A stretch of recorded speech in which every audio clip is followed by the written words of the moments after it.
പഹൽഗാം ഭീകരാക്രമണത്തിൽ ഓരോ ഇന്ത്യക്കാരന്റെ ഉള്ളിലും പ്രതിഷേധം അലയടിക്കുന്നുവെന്ന് പ്രധാനമന്ത്രി നരേന്ദ്രമോദി. ഭീകരാക്രമണത്തിനെതിരെ ഇന്ത്യക്കാർ ഒന്നിച്ചു നിൽക്കുന്നത് ലോകം കാണുകയാണെന്നും പ്രതിമാസ റേഡിയോ പരിപാടി മൻ കി ബാത്തിൽ പ്രധാനമന്ത്രി പറഞ്ഞു. ലോകം മുഴുവൻ ഇന്ത്യക്കൊപ്പമാണെന്നും പ്രധാനമന്ത്രി നരേന്ദ്രമോദി പറഞ്ഞു.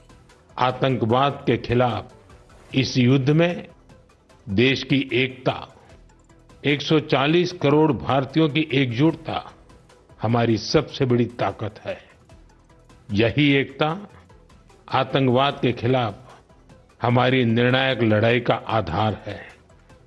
हमें देश के सामने आई इस चुनौती का सामना करने के लिए अपने संकल्पों को मजबूत करना है. मैं पीड़ित परिवारों को फिर भरोसा देता हूं, उन्हें न्याय मिलेगा, न्याय मिलकर रहेगा. इस हमले के दोषियों और साजिश रचने वालों को कठोरतम जवाब दिया जाएगा. ഇന്ത്യയുടെ സൈനിക കരുത്ത് കാട്ടി നാവികസേന വീണ്ടും സൈനികാഭ്യാസം നടത്തി. യുദ്ധവിമാനങ്ങളിൽ നിന്ന് നാവികസേന മിസൈൽ പരീക്ഷണവും നടത്തി. ഇതിനിടെ ഇന്ത്യക്കെതിരെ വീണ്ടും അണ്വായുധ ഭീഷണിയുമായി പാകിസ്ഥാൻ രംഗത്ത് വന്നു. 130 അണ്വായുധങ്ങൾ ഇന്ത്യക്കെതിരെ ഉപയോഗിക്കുമെന്നും വെള്ളം കുടിമുട്ടിച്ചാൽ യുദ്ധമെന്നുമാണ് പാക് റെയിൽവേ മന്ത്രി ഹനീഫ് അബ്ബാസിയുടെ ഭീഷണി. ജമ്മുകാശ്മീർ അതിർത്തിയിൽ പാക് സേനയുടെയും ഭീകരവാദികളുടെയും പ്രകോപനം തുടരുകയാണ്. പഹൽഗാം ഭീകരാക്രമണത്തിന് പിന്നാലെ കഴിഞ്ഞ 48 മണിക്കൂറിനിടെ 6 ഭീകരരുടെ വീടുകളാണ് സുരക്ഷാ സേന തകർത്തത്. അന്വേഷണം ഏറ്റെടുത്ത NIA തെളിവ് ശേഖരണം നടത്തുകയാണ്. ശ്രീനാഥ് ചന്ദ്രൻ ഡൽഹിയിൽ നിന്ന് നമ്മളോടൊപ്പം ചേരുന്നുണ്ട്. മൻ കി ബാത്തിൽ പ്രധാനമന്ത്രി പറഞ്ഞ പ്രധാനപ്പെട്ട കാര്യങ്ങൾ എന്തൊക്കെയാണെന്ന് നമുക്ക് നോക്കാം. ഹാഷ്മി താജ് ഇബ്രാഹിം നമ്മളോടൊപ്പം ചേരുന്നു പഹൽഗാമിൽ നിന്ന്. ഹാഷ്മി, പഹൽഗാമിൽ നിലവിലെ സാഹചര്യം എങ്ങനെയാണ്? ഏത് തരത്തിലായിരിക്കണം ഇതിന് പാകിസ്ഥാന് മറുപടി നൽകേണ്ടത് എന്നത് സംബന്ധിച്ച് നടപടികളിലേക്ക് കടക്കാൻ ഉള്ള സാധ്യതകൾ എത്രത്തോളമുണ്ട്? അതിർത്തി മേഖലകളിൽ നടക്കുന്ന സംഘർഷ സമാനമായ സാഹചര്യം, അതിൻ്റെ നമുക്ക് ലഭിക്കുന്ന വിവരങ്ങൾ എന്തൊക്കെയാണ്?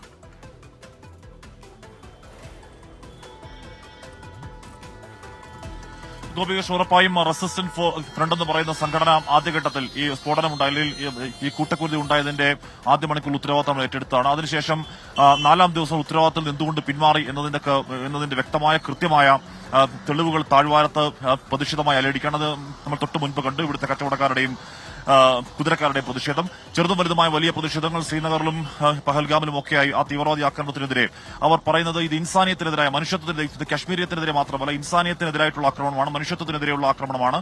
അതിന് ഏതെങ്കിലും തരത്തിൽ പരോക്ഷമായോ പ്രത്യക്ഷമായോ യാതൊരു അന്തർധാരയും അവരുമായി ഞങ്ങൾക്കില്ല എന്ന ഉറച്ച പ്രഖ്യാപനം നടന്നുകൊണ്ടുകൂടിയാണ് TRF എന്ന് പറയുന്ന ആ സംഘടനയ്ക്ക് അവരുടെ ആ ക്ലെയിമിൽ നിന്ന് പിന്മാറേണ്ടി വന്നു എന്ന കാര്യം വ്യക്തമാണ്. എന്തായാലും പാകിസ്ഥാൻ അവരുടെ വലിയ പ്രകോപനങ്ങൾ തുടരുന്നു. കശ്മീർ ഞങ്ങളുടെ ജഗുലാർ വെയിനാണ് എന്ന് പാക് പ്രധാനമന്ത്രി ച്ചതിന് പിന്നാലെ ഖാജ ആസിഫ് ആണവായുധ ഭീഷണി മുഴക്കിയതിന് പിന്നാലെ ഇന്ന് വീണ്ടും ആണവായുധ ഭീഷണി.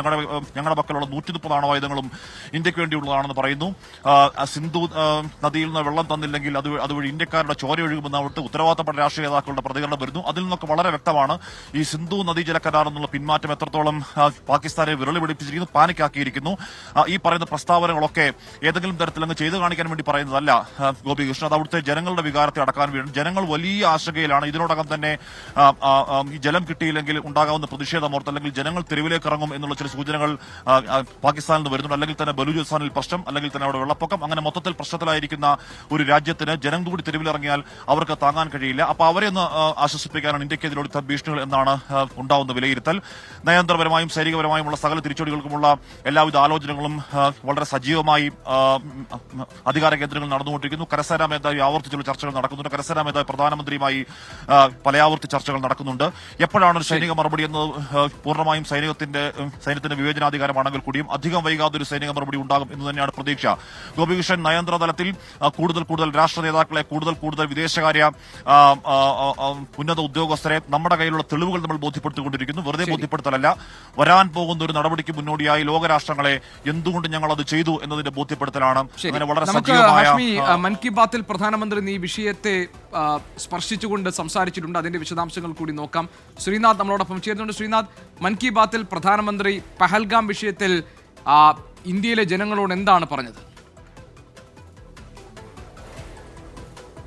ഗോപീഷൻ മൻ കി ബാത്തിന്റെ തുടക്കത്തിൽ തന്നെയാണ് പഹൽഗാമുമായി ബന്ധപ്പെട്ട് അദ്ദേഹത്തിന്റെ പ്രതികരണം വന്നത്. നേരത്തെ തന്നെ ഈ ആക്രമണത്തിൽ പങ്കെടുത്തവരെ ശിക്ഷിക്കും എന്ന് പ്രധാനമന്ത്രി പറഞ്ഞതാണ്. അത് ഈ മൻ കി ബാത്തിലും അദ്ദേഹം ആവർത്തിക്കുന്നുണ്ട്. അങ്ങനെ ഒരു സാഹസത്തിന് മുതിർന്ന ആളുകളെ ശിക്ഷിക്കും, ജനങ്ങൾക്ക് ഈ ആക്രമണത്തിൽ ഇരയായവർക്ക് ഉറപ്പായും നീതി കിട്ടും എന്ന് അദ്ദേഹം പറയുന്നു. വലിയ അമർഷം, രക്തം തിളയ്ക്കുന്നു എന്നതാണ് പ്രധാനമന്ത്രി പറഞ്ഞത്. ഇന്ത്യക്കാർ ഈ ഘട്ടത്തിൽ ഒരുമിച്ച് നിൽക്കുന്നതിനെ കുറിച്ചും പ്രധാനമന്ത്രി അതിൽ സന്തോഷം പ്രകടിപ്പിച്ചു. ഇത് ലോകം കാണുന്നുണ്ട്. ലോക നേതാക്കൾ തന്നെ നേരിട്ട് ഫോണിൽ വിളിച്ച് പിന്തുണ അറിയിച്ചിട്ടുണ്ട്. അതുകൊണ്ട് ഈ പോരാട്ടത്തിൽ, ഭീകരവാദത്തിനെതിരായ ഈ പോരാട്ടത്തിൽ ലോകത്തിന്റെ പിന്തുണ നമുക്ക് ഉറപ്പാക്കാൻ കഴിഞ്ഞിട്ടുണ്ട് എന്നും പ്രധാനമന്ത്രി പറഞ്ഞു. അങ്ങനെ ജനങ്ങൾക്ക് വലിയ ആത്മവിശ്വാസം നൽകുന്ന തരത്തിലാണ് പ്രധാനമന്ത്രിയുടെ വാക്കുകൾ വന്നത്. ഒപ്പം തന്നെ വെസ്റ്റേൺ നേവൽ കമാൻഡ്, ഇന്ത്യയുടെ വെസ്റ്റേൺ നേവൽ കമാൻഡ് അറബിക്കടലിൽ ഒരു ശക്തി പ്രകടനം ഇന്ന് നടത്തുകയും ചെയ്തു.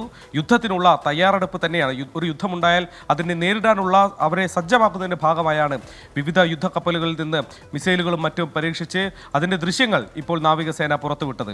ശരി, ശ്രീനാഥ് ചന്ദ്രനാണ് വിവരങ്ങൾ നൽകിയത്.